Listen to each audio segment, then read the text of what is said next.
The good news is that only one person really has to change for the dynamic to change a lot. Really? Yeah.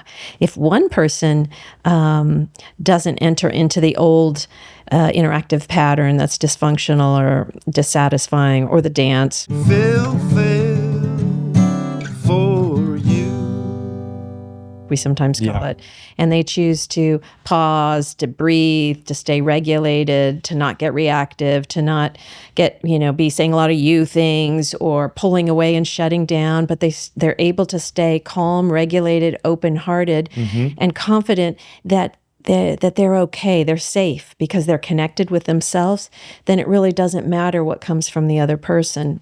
And once the other person realizes you're not going to play ball with them, the old game, the old dance, you're not going to engage, then often there's a shift on their part too. Usually not right away.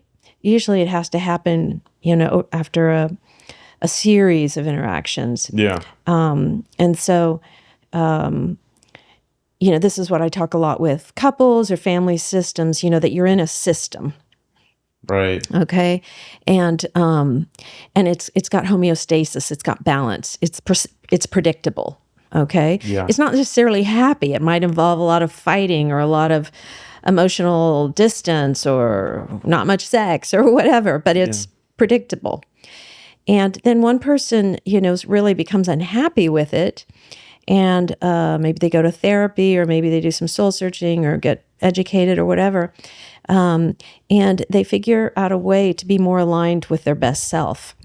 They stop getting reactive. They develop a mindfulness practice. They do ways so that they can stay calm and stay in the present moment. So all of a sudden they've changed the dynamic. Well, what do we expect when that happens?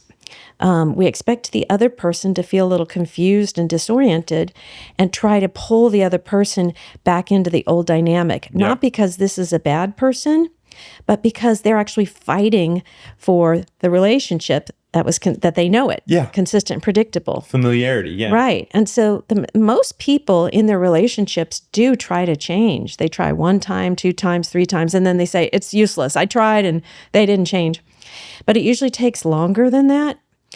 And so what I recommend is when someone makes a change in their relationship, the drive for that change, I don't recommend that it be to get the other person to change. No.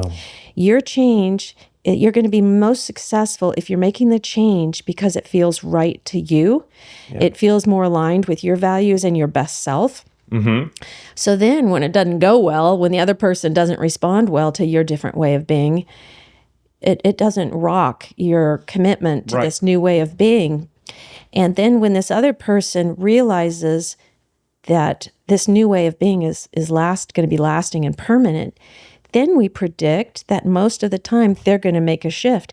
Then you're back in homeostasis or balance, but in a happier one. Right? Yeah. So that's the good news that I was telling you about relationships, and that is sort of with all the couples and the families that I work with, one of the first things I tell them, even before we start our work together, that a lot of couples work or family work really looks like individual work, because what we're aiming for is you to become aware of your tendencies, your injuries, your cues for reactivity, and be able to pause, come back into the present moment, regulate yourself, and then choose how you want to be.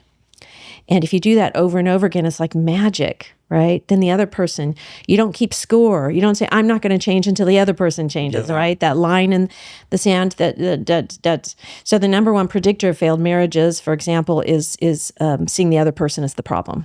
Oof. That the other person needs to change, right? Yeah. And that's what you usually get, in a first session of couples therapy, This person needs to change. They need to do, right. He's doing it at fault, yeah. Right. I can remember me being that person. Yeah. And so that's why a lot of the initial work up front in successful couples therapy is helping the couple together figure out what their interactive pattern is, what their dance is. It's like, oh yeah, when I say this, then you say that, and then I say this, or when he does this and she does this and he does this, if it's a heterosexual couple. And, once they're able to do that, they're able to say, oh, this isn't like one of us is bad, or it's the way, we're interacting together, the way we get triggered by each other, right? And it brings out not our best selves, right? Yeah. And so then, the more we can identify, oh, this is our dance or this is our cycle, then when it's happening, if one of them can even just notice it and say, uh-oh, we're doing our dance, then bingo, now you're in present awareness rather than in a triggered past self. Right. And then you can...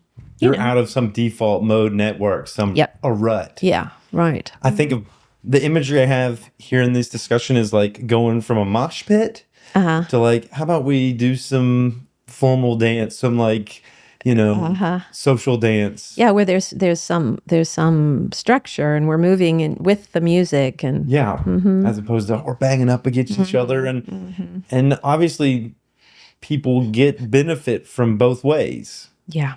Or else they wouldn't do it. Or they're just replaying what they experienced as a child. And then moving towards this other way, it's certainly more healthy. It's better for the relationship. When I hear you talk about all these things, I wonder, are you a Marshall Rosenberg fan? Because all the feelings and needs reminds me of nonviolent communication. All the relational stuff reminds me of like John Gottman when you talk about, relational success, his book, The Science of Trust, and his stuff he did in a relationship lab in Seattle. Games People Play, I thought of that book. I forget that guy's name. Those are all wonderful books and really important work.